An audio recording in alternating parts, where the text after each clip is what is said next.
There is very important legislation making its way through the North Carolina House and Senate that no one appears to know anything about. And if you show up at the committee hearings in the North Carolina General Assembly, no one seems to care.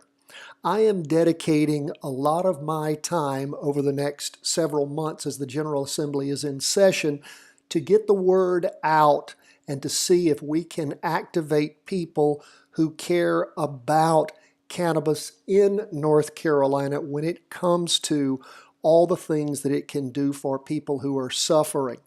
Whether it's autistic, whether it's people who are having problems with seizures, people who are suffering pain, post-traumatic stress disorder, veterans, whatever it might be. I'm very upset that advocates have not been involved. My name is Thom Goolsby. I'm a former North Carolina senator.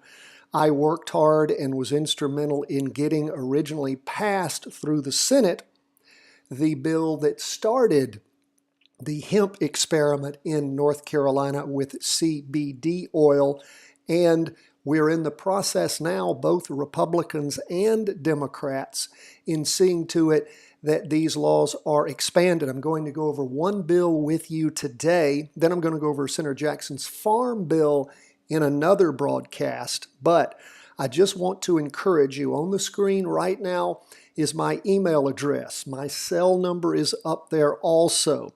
If you'd like to reach out to me, try emailing me or texting me on that number. I am an attorney. I am also a lobbyist. Like I said, I'm a former senator. I was sitting on the floor when the original, and I was told it was a marijuana oil bill, was coming onto the floor of the Senate. I had had no one lobby me on that issue. Nobody tell me what it was about. And I sat there, and I'll tell the story briefly, and in another broadcast I'll elaborate a little more on it. But as I was sitting on the floor at my seat in the Senate, I kept hearing noise in the gallery, and I called the Sergeant-at-Arms over and said, Sergeant-at-Arms, why is there all this noise up there? They said, well, we've got a whole bunch of parents in with their children who are having seizures, and they're really in favor of this CBD oil bill or marijuana oil. And I was like, what is that about? And again, this is many years ago when we first passed it. Knew nothing about it. I sat there, found the bill on screen on my network that we have in the General Assembly. I started reading it. I then started looking up what CBD oil was, and I saw how it was helping kids who were having all sorts of seizure issues. And that's what it was originally passed for, to help people with epilepsy. In fact, North Carolina law still only allows you to use CBD oil legally and purchase it if you're treating an epileptic seizure. Now, the bill I'm about to show you does change that. So I sit there very quickly, get myself up to speed through no help of any advocate. Nobody ever approached me about it, knew nothing about it until that point. In about 10 or 15 minutes before the bill came before us, I read all about it, got myself up to speed. The bill was on the floor of the Senate. There was not much Republican support. I don't know if there was any. It had been pushed forward, a lot of Democrat support on it, but the Republicans were in a veto-proof majority. I stood up and started talking about what I had just learned, and I pointed out the children that were sitting in the gallery and said, you've heard that noise, you've heard all the noise. Well, those are kids with seizures they can't control. Their parents are here asking us to give them a chance to be able to use this CBD oil. And I went over the fact, it doesn't have any high levels of THC in it, no psychoactivity there. We're not talking about drugging kids and getting them high. We're talking about helping them with their seizures.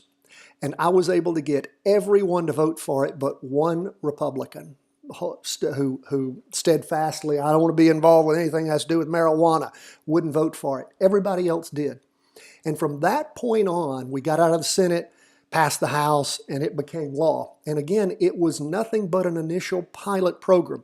Since it has spread and gotten bigger, and to the point now, we have 2 huge pieces of legislation. The first I'm going to go over with you, Senate Bill 168, and then I'm going to go over the Farm Bill, which expands hemp production, a lot of things that will help our growers, will help our sellers, our distributors, and of course our patients and their advocates. So, what has upset me this session is that no one is paying attention to any of this. Nobody who cares about hemp, cannabis, all the things that can be taken care of are showing up in any of the meetings, having any input at all. And I'm telling you, as a former state senator, judiciary chair, I know how all this works.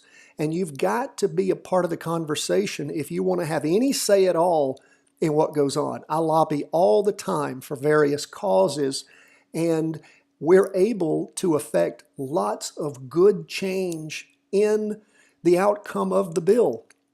So far, nobody in the industry has been involved in any of this, and we need lots and lots of help if you want to see this stuff come out to be everything that it could be for us. Okay, enough said there. Let's jump into the legislation. Now, I want to tell you, this bill that I'm showing you, Senate Bill 168, I'm pleased to announce that we've gotten it through the Senate. It has been passed. It's gone through first, second, and third readings and is now over to the House. Nothing has gotten that far other than this bill. All the attempts in the past to legalize marijuana and all this stuff, it's been a joke. People have said, oh, there's a move afoot. Legislators trying to push this through. Someone in the minority party and someone who went through first reading. Every bill that's introduced in the General Assembly goes through first reading. Every single bill, it's introduced and then it goes into a Rules Committee and is never heard from before. This has already passed the Senate and is over in the House. We can still amend this bill and improve things, but let's go through it. Okay, it's originally entitled, of course, Bethany's Law. You'll see that cited just so you understand Senate Bill 168 is dealing with Bethany's Law.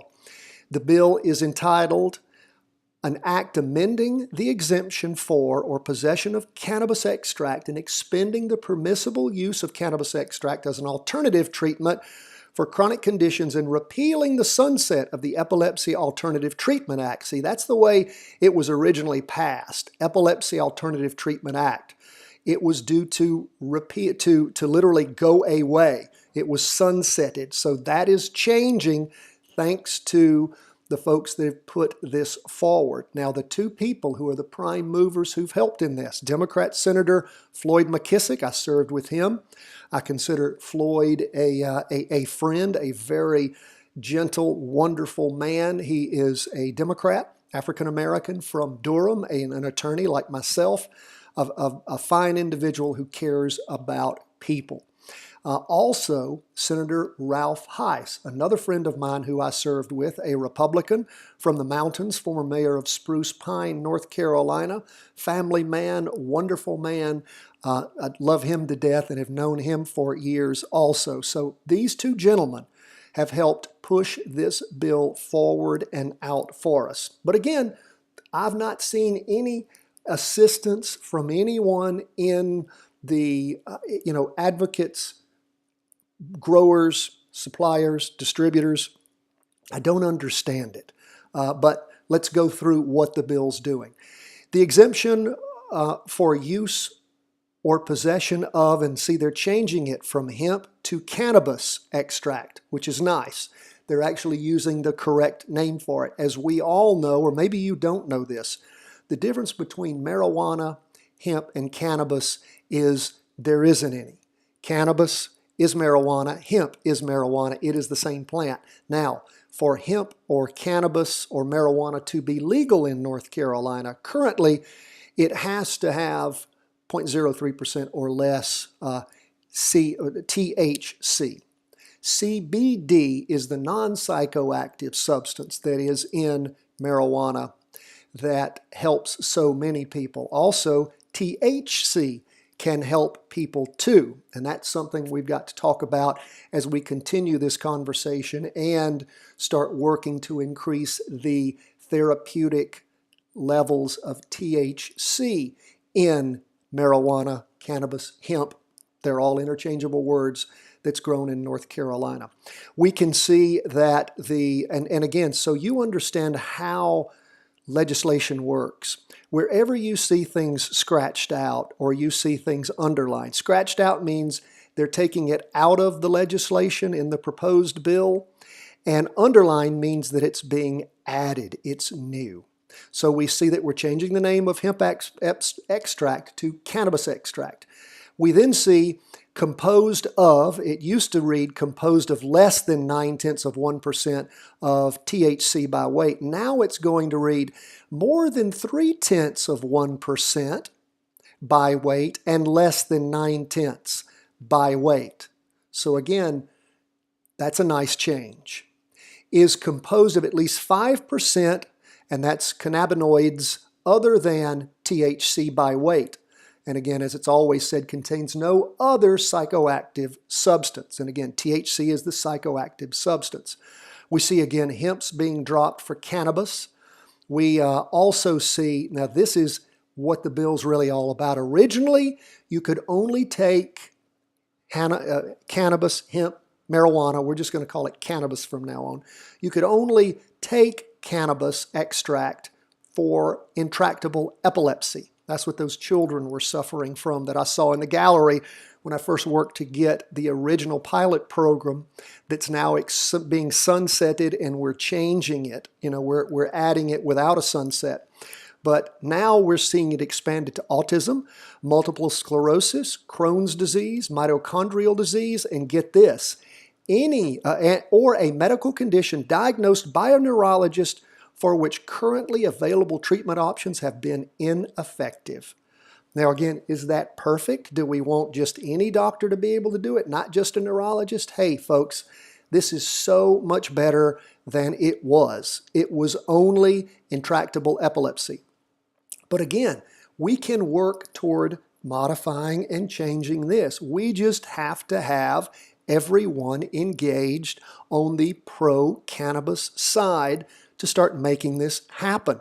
We've got to have people show up at the meetings. We've got to have people reach out. This is what lobbying is all about. This is what I do for a living.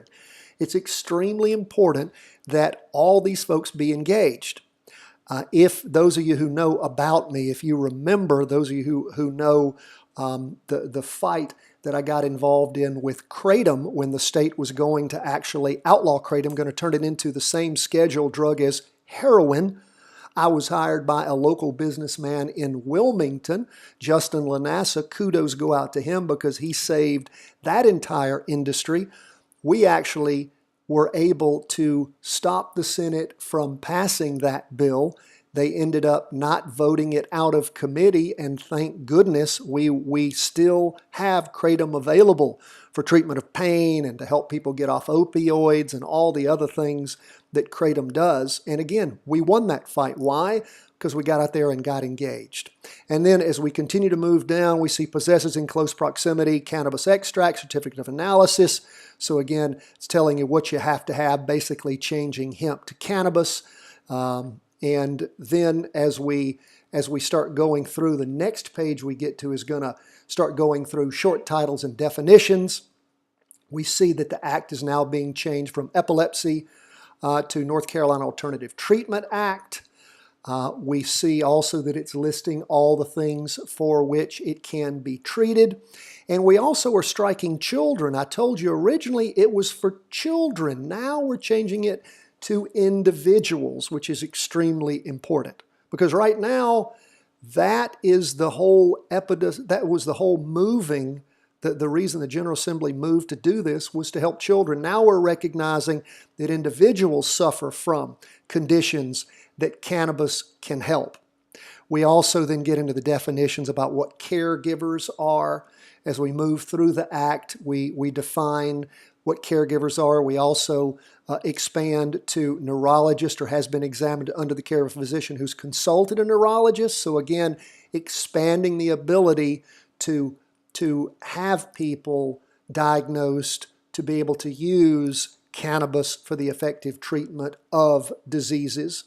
And we again, talk about the patient's condition has not responded to 3 or more treatment options overseen by a neurologist or a physician with whom the neurologist has consulted about the patient's condition or been diagnosed by a neurologist with a medical condition for which currently available treatment options aren't effective. So you don't have to go through 3 other medications or more if they say that your treatment options have been ineffective. So again, we're expanding that definition. Can we do better? Yes, we can. But let me tell you, this is a far cry from the pilot program we initially had for children. Then we see that, again, it defines what a patient is, expanding that definition we talked about before. And it also, again, replacing all of that language. And as we go through the bill, we can see where other important changes have been made, repealing old ineffective laws and expanding this, taking away the sunset provision on the law. This again is the law. We're to the end of the law now.